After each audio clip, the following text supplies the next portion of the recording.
ભારતમાં ઇંધણની આયાત ચેન તૂટી ગઈ. ભારત રશિયા સહિતના દેશો પાસેથી ઇંધણ ખરીદી રહ્યું હતું, પરંતુ ખાડીના દેશોમાંથી ઇંધણ ન મળતા હવે ધીમે ધીમે પેટ્રોલ ડીઝલની અછત વર્તાવાની શરૂ થઈ ગઈ છે. પેટ્રોલ પંપો ક્યાંક બંધ છે તો જ્યાં ચાલુ છે ત્યાં વાહન ચાલકોની લાંબી લાંબી લાઈનો લાગેલી છે. ગુજરાતની વાત કરીએ તો સૌથી વધુ ચિંતામાં ખેડૂતો છે. કેવી સ્થિતિ છે રાજ્યના તમામ જિલ્લાઓમાં? આવો જોઈએ ખાડીના દેશોમાં યુદ્ધના કારણે ભારતમાં ઇંધણની આયાત કેવી રીતે તૂટી છે એ દ્રશ્યો.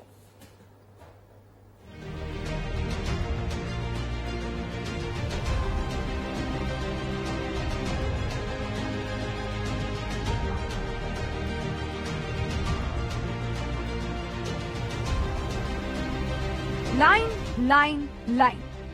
ખાડીના દેશોમાં યુદ્ધના માહોલ વચ્ચે ફરી એકવાર જ્યારે અફવા ઉડી ત્યારે પેટ્રોલ પંપો પર આવી લાઈનો જોવા મળી હતી. પરંતુ હવે તો અફવા છે કે નહીં તે ખબર નથી, પરંતુ રાજ્યભરમાં પેટ્રોલ પંપો પર વાહન ચાલકોની લાઈનો લાગેલી જોવા મળી રહી છે. લોકો પરેશાન થઈ ગયા છે. સૌથી પહેલા ભાવનગર જિલ્લાના આ દ્રશ્યો જુઓ.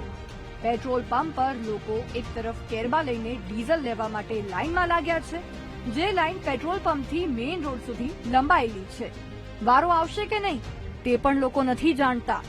બીજી તરફ ટ્રેક્ટરો અને અન્ય વાહનો સાથે ચાલકો લાઈનમાં ઉભા છે. વલભીપુરના ગ્રામ્ય વિસ્તારોમાં મોટાભાગના પંપો પર ડીઝલ ન હોવાથી ધોળા ગામ પાસે આવેલ પેટ્રોલ પંપ પર લોકોએ લાઈનો લગાવી છે. ડીઝલ લેવા અમે 70 કિલોમીટર થી આવ્યા છીએ અને અત્યારે અહીંયા પૂરતો જતો નથી અને માણસોની ભીડ છે. 70 કિલોમીટર થી અમે આવેલા છીએ.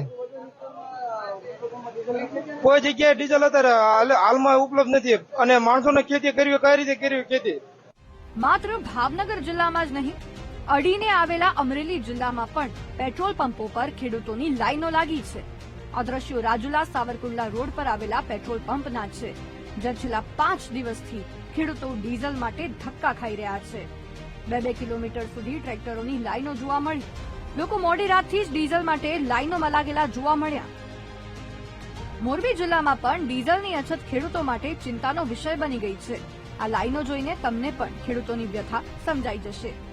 દ્રશ્યો હળવદ તાલુકાના ચરાડવા અને સુંદરગઢ ગામે આવેલા પેટ્રોલ પંપના છે. અહીં વહેલી સવારથી જ ખેડૂતો ટ્રેક્ટર અને કેરબા સાથે લાઈનોમાં લાગી જાય છે. એક તરફ ટ્રેક્ટરની લાઈનો તો બીજી તરફ અન્ય વાહનોની લાઈનો. પરંતુ અહીં પણ ભીડને જોતા માત્ર 2000 સુધીનું જ ડીઝલ મળતા ખેડૂતોમાં રોષ જોવા મળ્યો છે. રાજ્યનો કોઈ ખૂણો બાકી નહીં હોય જ્યાં આ પ્રકારે પેટ્રોલ પંપો પર લાઈનો નહીં લાગી હોય. દ્રશ્યો જૂનાગઢ જિલ્લાના મેંદરડાના છે. કેશોદ પછી મેંદરડામાં પણ ડીઝલ માટે ખેડૂતો પડાપડી કરતા જોવા મળ્યા. એક તરફ કેરબા સાથે લાઈન તો બીજી તરફ વાહનોની 2 કિલોમીટર સુધી કતાર. લોકો તપતી ગરમીમાં આગ બબૂલા જોવા મળ્યા.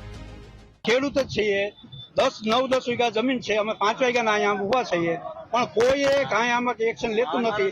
વાહન વાળાને 2 ફાર્મ આપે છે, જોઈએ એટલું આપે છે. ખેડૂતને દશા બુરી છે.